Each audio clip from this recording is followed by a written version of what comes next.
मित्रों, कबीरपंथी साहित्य यह प्रमाणित करता है कि कबीर साहेब चारों युगों में जीवों के उद्धार करने के लिए आते हैं। प्रस्तुत वीडियो के अंतर्गत क्या कबीर साहेब चारों युगों में आते हैं? तथ्यान्वेषण द्वारा अद्भुत खुलासा जानकर हैरान हो जाएंगे।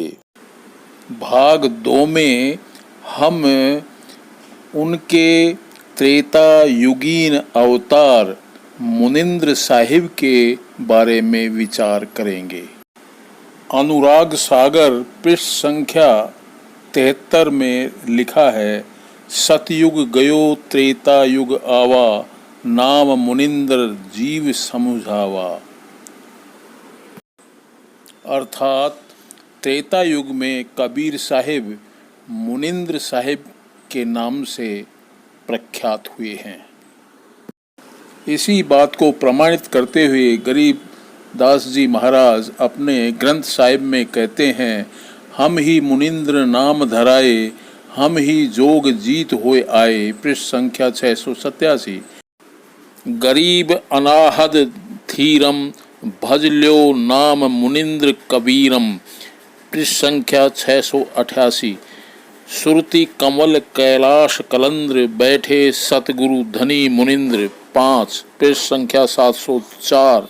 धनी मुनिंद्र मौनी साई, हो देवा दरवेश गोसाई। 6 पृष्ठ संख्या 704। कबीर मंसूर अर्थात स्वयं वेदार्थ प्रकाश स्वामी परमानंद जी ने उर्दू में लिखा था, जिसका प्रकाशन संभवतः मार्च 1881 में हुआ। इसका हिंदी अनुवाद माधवाचार्य जी ने किया था, जिसे 1994 में लक्ष्मी वेंकटेश्वर प्रेस बम्बई ने प्रकाशित किया था।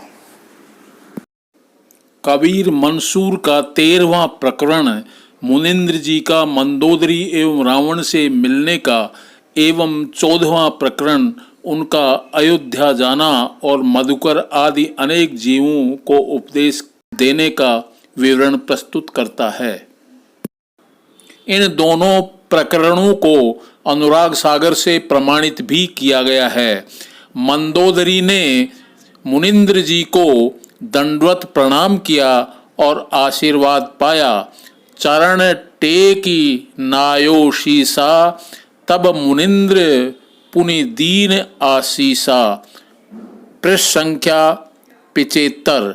इसके बाद वे रावण के पास गए, तब मैं रावण पह चली आयो, परंतु रावण ने मिलने से मना कर दिया। मंदोदरी के समझाने पर वह भड़क उठा और क्रोधित हो मुनिंद्र जी के पास जाकर उनके ऊपर 70 बार अस्त्र का प्रहार किया। जह मुनिंद्र तह रावण राई, 70 बार अस्त्र कर लाई। पृष्ठ संख्या 77। परंतु मुनिंद्र जी के उस अस्त्र का कोई असर नहीं हुआ। लीन है मुनिंद्र तृण कर ओटा, अति बल रावण मारे चोटा।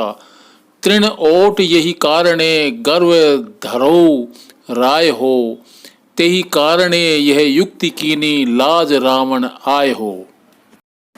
मुनिंद्र जी ने रावण का अपमान किया और अवध नगरी को चल दिए। वहां आकर रास्ते में विप्र मधुकर से भेंट हुई।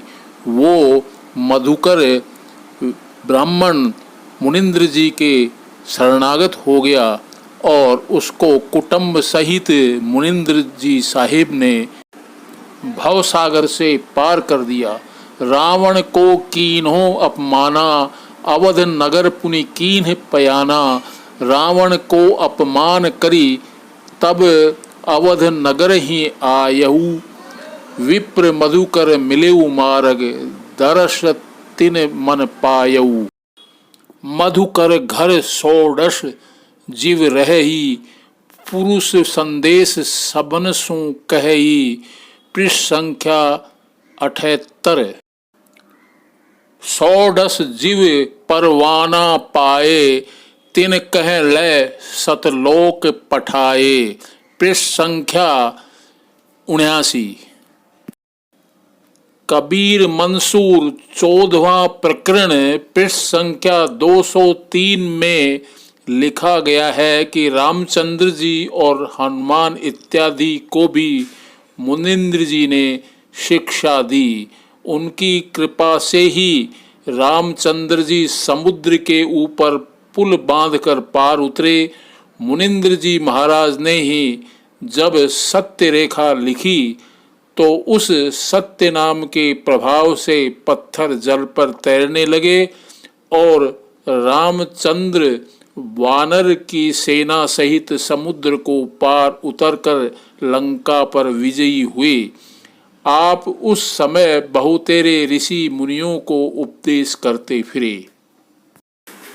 तत्वदर्शी जगतगुरु रामपाल जी महाराज द्वारा रचित कबीर सागर का सरलार्थ की पृष्ठ संख्या 237 में रामपाल जी महाराज बताते हैं कि जब रामचंद्र जी ने समुद्र की तरफ तीर तान लिया तो व्याकुल होकर के और समुद्र स्वयं उपस्थित हो गया और उसने बताया कि आपकी सेना में नल नील नाम के 2 सैनिक हैं, उनको उनके गुरुजी का आशीर्वाद है, उनके हाथों से पत्थर भी मेरे ऊपर तैर सकते हैं।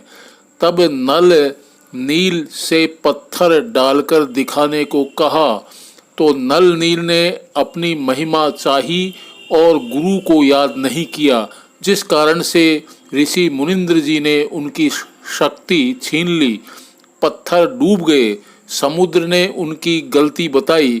तब नल नील जी ने अपने गुरुजी को याद किया। श्री रामचंद्र जी को भी महसूस हुआ कि जब गुरु अपने शिष्यों को शक्ति दे सकता है तो मेरे कार्य को भी कर सकते हैं। श्री रामचंद्र जी विष्णु जी के अवतार थे।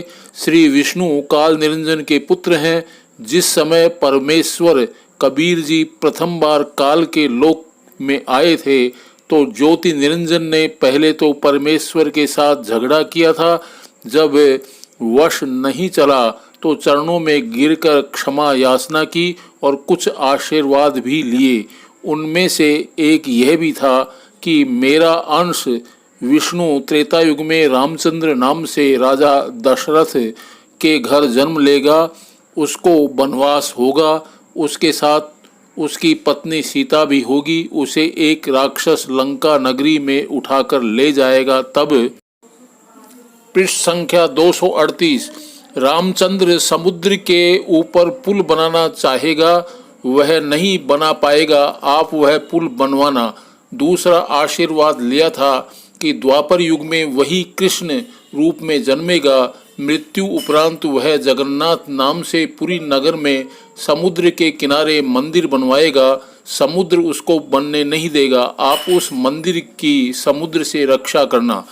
परमेश्वर कबीर जी ने कहा था कि मैं वह कार्य करूंगा। उसी वचन का पालन करने के लिए ऋषि मुनिंद्र रूप में परमेश्वर कबीर जी सेतुबंध पर प्रकट हो गए और आते आते पर्वत के चारों ओर अपने सोटी यानी डंडी से रेखा अंकित कर आए। नलनील ने दूर से अपने गुरुजी को पहचान लिया और कहा, हमारे गुरुजी आ गए हैं। श्री रामचंद्र जी ने अपनी समस्या बताई तथा विनम्र भाव से अपने कार्य की सिद्धि के लिए आशीर्वाद मांगा। परमेश्वर ने कहा, नल नील ने गलती की जिस कारण से इनकी शक्ति क्षीण हो गई। मैंने सामने वाले पर्वत के चारों ओर रेखा लगाई है, उसके अंदर अंदर के पत्थर लकड़ी से भी हल्के कर दिए हैं, वे डूबेंगे नहीं। हनुमान जी राम भक्त थे, उन्होंने उन पत्थरों पर राम राम लिखा और उठाकर चले और रखा तो पत्थर डूबे नहीं। नल नील शिल्पकार यानी निपुण राजमिस्त्री भी थे, जिस कारण से नल तथा नील ने पत्थरों को तराशकर एक दूसरे में फंसाकर जोड़ा था। पहले श्री राम से पत्थर तिरे नहीं, नल नील भी असफल हुए। हनुमान खड़ा खड़ा राम राम ही कर रहा था, चाहता भी था कि पत्थर तैरें, परंतु सब व्यर्थ हुआ। ऋषि मुनिंद्र जी यानी कबीर जी ने पत्थर हल्के किए थे, जिस कारण से पत्थर समुद्र में डूबे नहीं थे। इसी प्रकरण में रामपाल जी महाराज अपने मुखार बिंद से क्या कहते हैं, सुनिए। त्रेता के अंदर मेरा अंश जाएगा, मेरा पुत्र विष्णु, उसके ऊपर एक आपत्ति उसके संस्कार में लिखा हुआ होता, उसको ये नहीं टाल सकता। उसमें लिखा था कि वो उसकी पत्नी उठेगी जंगल से, वन से, और फिर पुल का की आवश्यकता पड़ेगी। वो पुल बनवाना भगवान, आपकी ताकत में वो पुल बनेगा नहीं उनसे, वो बालक है मेरे। परमात्मा बोले ठीक है। फिर द्वापर युग में उसने पता करा कि मेरा वो श्री कृष्ण जो है मेरा पुत्र जाएगा विष्णु, और वो फिर एक राजा इंद्र दमन राजा को दर्शन देकर समुद्र के किनारे एक मंदिर बनवाओगा जगन्नाथ मंदिर नाम से। उसको वो मंदिर पुल समुद्र नहीं बनने देगा। उस समुद्र सामने प्रकट हुआ था विप्र रूप धारण करके वो देवता, और तब उसने बताया था कि आपकी सेना में नल और नील नाम के 2 सैनिक हैं, और उनको उनके गुरुदेव की दी हुई शक्ति है, उनके हाथ से पत्थर तैर जाते हैं समुद्र के मेरे ऊपर, और कोई तरीका नहीं, उनसे पुल बनवा लो। अब वो नल नील कौन थे? त्रेता युग में परमात्मा चारों युग में आए हैं। सतयुग में सत सुकृत का टेरा, त्रेता नाम मुनिंदर मेरा, द्वापर में करुणा में कहाया, और कलयुग नाम कबीर धराया। जो मुनिंदर नाम ऋषि से आए थे, नल और नील मेंटली डिस्टर्ब थे, बुरा हाल था, 3 ताप से पीड़ित थे, सब जगह धक्के खा लिए थे, किसी ऋषि से ठीक नहीं हुए थे। परमात्मा मुनिंदर उर्फ कबीर जी की आशीर्वाद मात्र से वो स्वस्थ हो गए थे। उसके बाद उनकी अटूट श्रद्धा बन गई थी, और वो जब समुद्र में कपड़े कुपड़े धोने जाते थे, वो भोले भाले गने थे, डूब जाते थे, बह जाते थे, बर्तन रह जाता एक आधा। फिर ये लंबी कथा है, आज विषय दूसरा है। तो परमेश्वर कबीर जी ने नल नील को आशीर्वाद दे दिया था कि तुम्हारे हाथ से बेटा अब कोई वस्तु जल में नहीं डूबेगी। तो वो उनके पास वरदान मालिक का था, तो हल्दी की गांठ से वो पंसारी पा के गए। नल नील ने उस दिन अपनी महिमा इतनी मान ली, गुरु जी भी भूल गए, याद नहीं किया परमात्मा को। और रामचंद्र के पूछने पर भी क्यों तुम्हारे पास वो ताकत है? कहाँ जी है। तो तब कहा दिखाओ, परीक्षण करो। वो पत्थर ठाकर रखे, दोनों डूब गए, दोनों आके फिर ठाक रखे, फिर डूब गए। जब समुद्र ने कहा कि तुमने अपना गुरु जी भूल गए, मूर्खो, याद करो गुरु भूल कर तुम कैसे सफल हो गए, तब उनको याद किया वो वचन जो उसने भराया था कि मेरा पुत्र जाएगा, पुल नहीं बनेगा बनवाना। मुनिंदर ऋषि वहां परमात्मा ऋषि रूप में प्रकट हुए, और तब कहा था कि जाओ ये पहाड़ जो है ना, ये 7 वाला पहाड़, इसके चारों तरफ मैंने एक रेखा खींच दी है सोटी से, इसके बीच के पत्थर उठाओ, सब हल्के हो गए हैं। नल नील जो कारीगर भी थे वो सिर्फ उनको छोल छाल के फंसावे थे, बाकी पत्थर हल्के करे थे कबीर भगवान। रामपाल जी महाराज के कथनानुसार काल निरंजन ने पूर्व काल में ही परमात्मा कबीर साहिब को वचनबद्ध करा लिया था कि त्रेता युग में मेरे पुत्र रामचंद्र को समुद्र पार पुल निर्माण में सहायता दोगे। इसलिए मुनिंद्र जी प्रकट हुए और उन्होंने एक पर्वत पर लाइन खींचकर उसके पत्थरों को लकड़ी से भी हल्का बना दिया था। यद्यपि मुनिंद्र जी ने नल नील को वरदान दिया था कि उनके द्वारा कोई भी वस्तु पानी में डालने पर तैरेंगी, परंतु स्वयं की मान बढ़ाई में आकर गुरु को याद न करने से वे अपनी शक्ति गंवा चुके थे। मित्रों, अब हम कबीर पंथी साहित्य से इतर साहित्य द्वारा परीक्षण करेंगे कि पुल निर्माण मुनिंद्र साहिब द्वारा पत्थर हल्के करने से हुआ या नल नील द्वारा वर प्राप्ति के कारण, और यदि उनके वर प्राप्ति के कारण यह संभव हुआ तो आखिर यह वर उन्हें किसने दिया था। राघवम सर्वशास्त्रज्ञमिदं वचनम ब्रवीत अयम सौम्य नलो नाम तनुजो विश्वकर्मणः। वाल्मीकि रामायण 6:22-43 अर्थात सर्वशास्त्रज्ञ श्री रामचंद्र जी से समुद्र ने यह वचन कहा, हे सौम्य, यह नल नामक वानर विश्वकर्मा का पुत्र है। पित्रा दत्त वरः श्रीमान प्रतिमो विश्वकर्मणा एष से तुम महोत्साह करोति मई वानरः। 44 अर्थात इसके पिता विश्वकर्मा ने इसको यह वर दिया है कि तुम मेरे समान हो, अतः मेरे जल के ऊपर नल ही बड़े उत्साह के साथ पुल बांधे।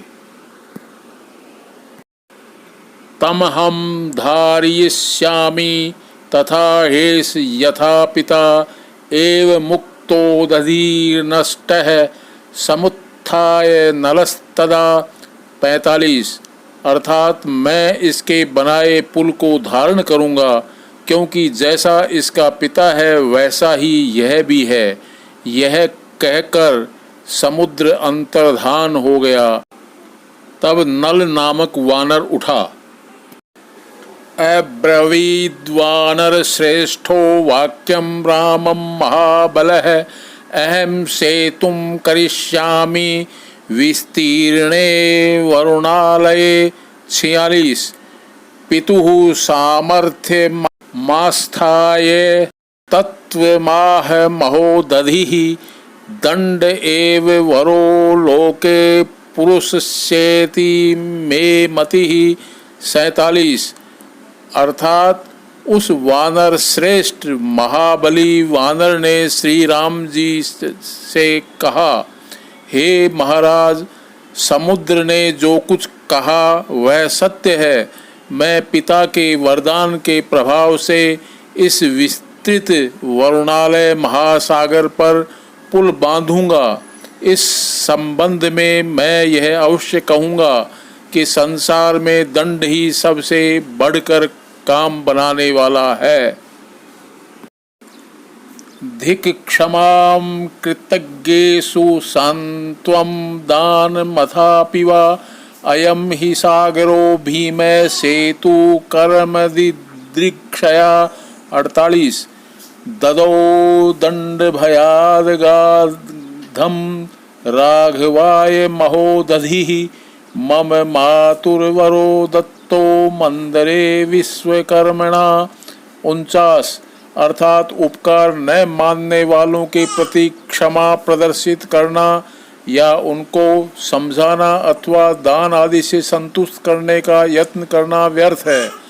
यह भयंकर सागर दंड के भय ही से पुल बंधवाना स्वीकार कर उथला हो गया है।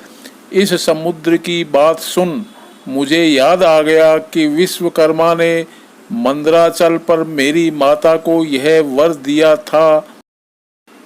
औरसस्तस्य पुत्रोऽहं सदृशो विश्वकर्मणा पित्रोः प्रासादात् काकुतस्थ ततः सेतुं करोम्यहम्। 50 अर्थात कि मेरे समान तेरे पुत्र होगा, सो मैं उसका औरस पुत्र होने से उसी के समान हूँ। हे रघुनंदन, पिताजी के वरदान से मैं सेतु की रचना करता हूँ। न चाप्यहमनुक्तो वै प्रब्रूयामात्मनो गुणान् 51 अर्थात आपके पूछे बिना मैंने अपने मुख से अपने गुणों का बखान करना उचित नहीं समझा। समर्थश्चाप्यहं सेतुं कर्तुं वै वर्णालये कामं मद्येव वदन्तु सेतुं वानर पुंगवः। 52 अर्थात मैं निस्संदेह समुद्र पर पुल बांध सकूंगा, सो अब इसी समय से वानर श्रेष्ठ पुल बांधने में लगें। मयि सेतुं कार्यस्व नलेनोपल निर्मितं विश्वकर्म सुतश्चायं वरो लब्धो अस्त्यनेन ही। 66 द्विजस्य जह्नवी तो ये शालिग्रामस्त्वनेन ही त्यक्तस्तदा तेन सप्तः पाषाणादि तरिष्यति। 67 आनंद रामायण सर्ग 10। समुद्र बोला, हे राघव, आप मेरे ऊपर नल के द्वारा पत्थरों का पुल बंधवाएं। नल विश्वकर्मा का पुत्र है, उसने जल पर पत्थर तैराने का वर प्राप्त किया है। एक बार इसने एक ब्राह्मण का पूज्य शालिग्राम उठाकर गंगा जी के जल में फेंक दिया था। तब उसने शाप दिया था कि जा, तेरा फेंका पत्थर भी पानी में तैरेगा। श्री हनुमान नाटक 7वां अंक है। रामः सरोषम चाप मानय सौमित्रे राघवे अधिज्य धन्वत्नी समुद्रम शोषयिष्यामि पदा गच्छन्तु वानरः। 18 रामचंद्र जी क्रोध में होकर लक्ष्मण से बोले, हे लक्ष्मण, धनुष लाओ, मैं धनुष को चढ़ाकर अभी समुद्र को सुखा दूंगा, फिर सब वानर पैदल ही पार हो जाएंगे। ततः प्रांजलि पुटोपस्थितस्य समुद्रयाज्ञया नलेन निबन्धयमाने सेतौ तरतः प्रस्त्रानवलोक्याह हनुमान। ये मज्जन्ति निबज्जयन्ति च परांस्ते प्रस्तरा दुस्तरे वार्धौ वीरतरन्ति वानर भटान् संतारयन्ते अपि च नैते ग्रावगुणा न वारिधि गुणा नो वानराणां गुणाः। श्रीमद्दाशरथे प्रताप महिमारंभः सम्मज्रीभित्ते। 19 अर्थात तब हाथ जोड़कर खड़े हुए समुद्र की आज्ञा से नल वानर के द्वारा बांधे हुए पुल में तैरते हुए पत्थरों को देखकर हनुमान जी बोले, हे वीर, जो स्वयं डूब जाते हैं तथा औरों को भी नीचे बिठा देते हैं, वे ही पत्थर इस कठिनता से तरने योग्य सागर में तैर रहे हैं और वानर योद्धाओं को भी तार रहे हैं। सो यह न पत्थरों की शक्ति है, न समुद्र ही का गुण है, और न यह कुछ इन वानरों की ही महिमा है, किंतु यह एक श्री राम जी महाराज की ही महिमा का ही प्रारंभ शोभा दे रहा है। स्कंद पुराण 3 ब्रह्मखंडम। अस्ति यत्र नलो नाम वानरः शिल्पी सम्मतः त्वष्टुः काकुस्तस्थ तनयो बलवान् विश्वकर्मणः। 87 स यत्काष्ठं तृणं वापि शिलां वा क्षेपश्यते मयि सर्वं तद्धारयिष्यामि सैते सेतुर्भविष्यति। 88 समुद्र श्री राम से कहता है कि हे राम, आपकी सेना में एक नल नाम का वानर है जो कुशल शिल्पी है और विश्वकर्मा का पुत्र है। वो जो भी शिला या वृक्ष मेरे पर डालेगा वो उसको मैं धारण करूँगा और वह सेतु का निर्माण करेगा। अहम सेतुम विधास्यामि यह गाधे वरुणालये पित्रा दत्त वरश्चाहम सामर्थ्ये चापि तत्समः 91। मातुर्मम वरो दत्तो मंदिरे विश्वकर्मणा शिल्पकर्मणि मत्तुल्यो भविता ते सुतस्त्विति 92।